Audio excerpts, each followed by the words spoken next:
師兄，小心啊！雙劍物傳第19節。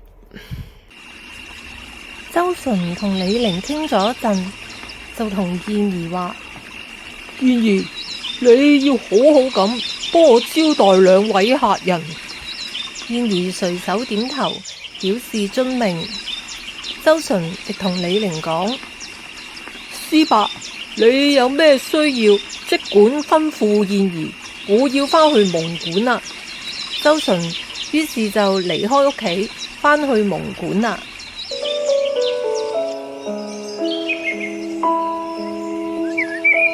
《蜀山劍俠傳》呢一節播放完畢，請訂閱收聽下一節廣播。